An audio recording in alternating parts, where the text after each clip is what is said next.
కొయ్యలగూడెంలో ఇక్కడ ఒక పొలంలో జంగారెడ్డి అనే రైతు పొలంలో గూడా శివుని విగ్రహం అయితే దొరికిందని చెప్తున్నారు.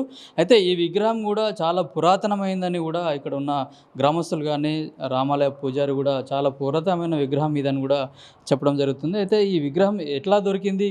వీళ్ళకు మొట్టమొదటిగా పొలంలో విగ్రహం ఉందని శివుని యొక్క లింగం ఉందని ఏ విధంగా తెలిసిందనే విషయాలు గూడా గ్రామస్తులను అడిగి తెలుసుకుందాం. కొయ్యలగూడెం రామాలయం పూజారి వర్కల సత్యనారాయణ అన్నారు. సార్ చెప్పండి, మీ ఊర్లో శివాలయం దొరికిందన్నా గానీ అంటే మీకేమనిపించింది? చాలా సంతోషం అనిపించింది. ఎందుకంటే సోమవారం రోజు శివుడు మాకు దర్శనమిస్తున్నాడు అంటే నాకు ఇంకోటి ఏంటంటే తెల్లారుజామున నాకు కలవడది ఒక పెద్ద గోతుల్లో లింగం ఉన్నట్టుగా అక్కడ అందరూ పోయి పూజ చేసుకొని మన పైకి వస్తున్నట్టుగా నాకు కలవడది. ఈ కళ ఇట పడ్డది, ఎందుకు పడదామా మనసు అనుకున్నా. ఇక నేను అనుకున్నా అది కళ ఇట పడకూడదు ఎందుకు అని అనుకున్నా.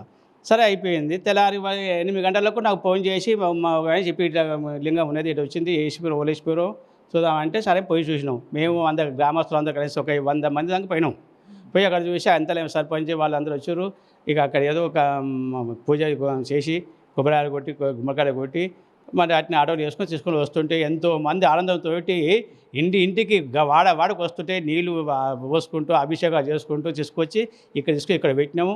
ఇక్కడ కూడా మేము అనుకున్నాం, అంటే నిన్న వరకు ఇక్కడనే పెట్టాలని మేము అనుకున్నాము. కొంతమంది ఇక్కడ శివాలయం కట్టించి పెడదాం అనుకున్నాం, అందరూ అనుకున్నా కానీ అంతా కూడా సాయంత్రం వరకు నెరవేరైపోయింది. ఎందుకంటే మాది అది అని పికిడిపురం వాళ్ళు వచ్చి చెప్పారు కదా, మాది అనే వాకల్లా అయ్యో మాది అయితే మాకు ఏం లేదు కదా అనుకున్నాం. అంతే ఇది సంగతి.